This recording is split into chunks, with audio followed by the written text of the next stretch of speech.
She was Brazil's sweetheart, an award-winning gospel singer, preacher, congresswoman, and adoptive mother to over 50 children. She built a kingdom of faith, family, and power.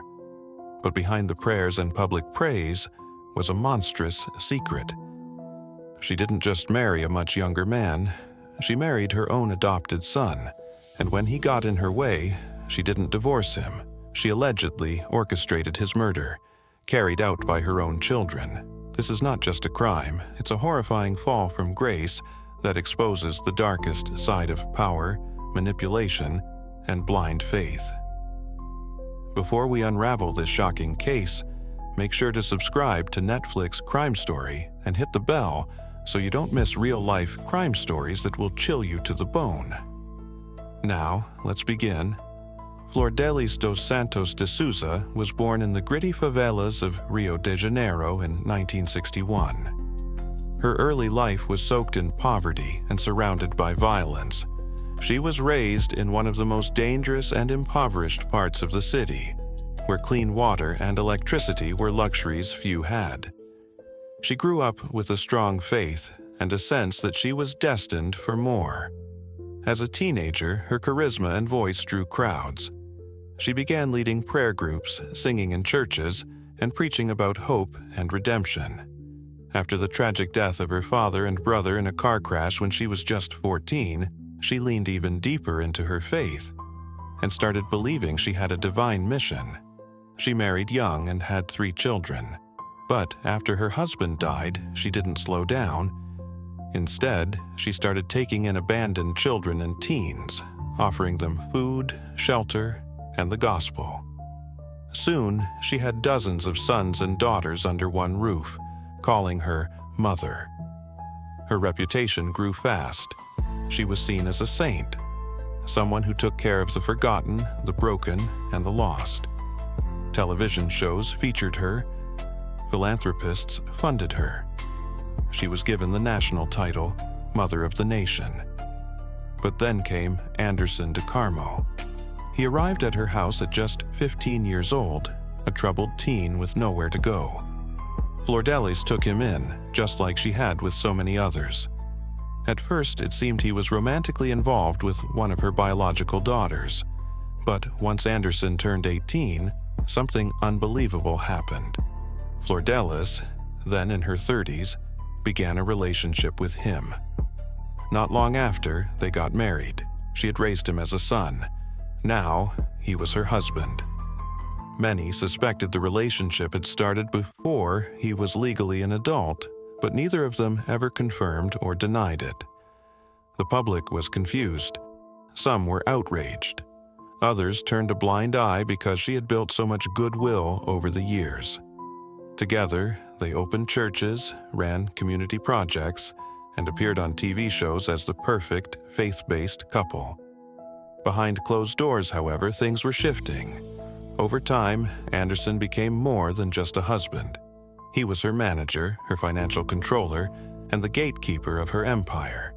And that made him dangerous to her. Flordelis, once the center of attention, was losing control. Anderson monitored her spending, handled donations, and started making decisions she disagreed with. Divorce? Not an option. Not for a public figure branded as a pure and godly woman.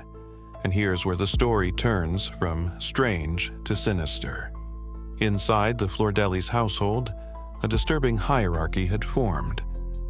Her adopted children weren't just sons and daughters. They were enforcers.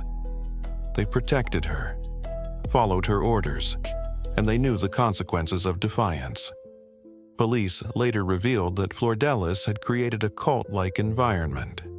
Some children were closer than others, intimate, loyal, fearful.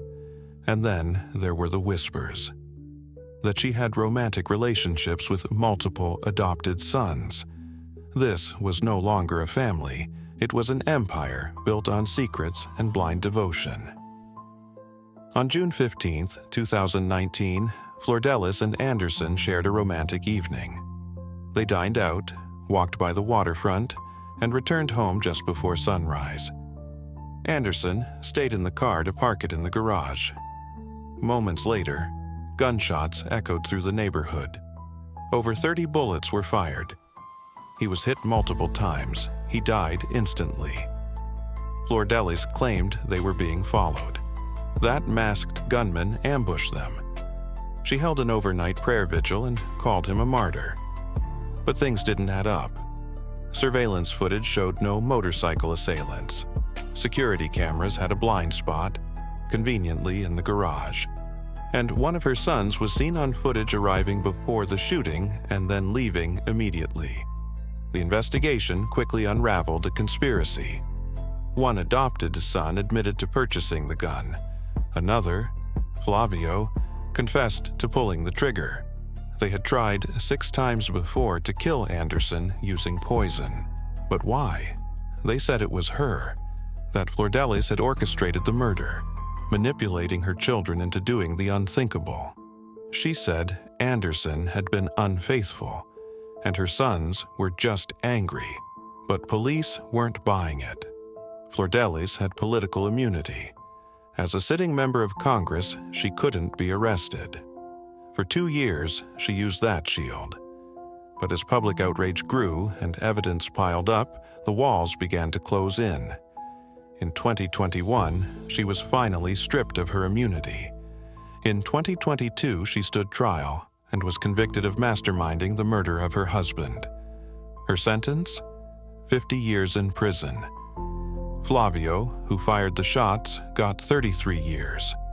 Lucas, who got the gun, received 7.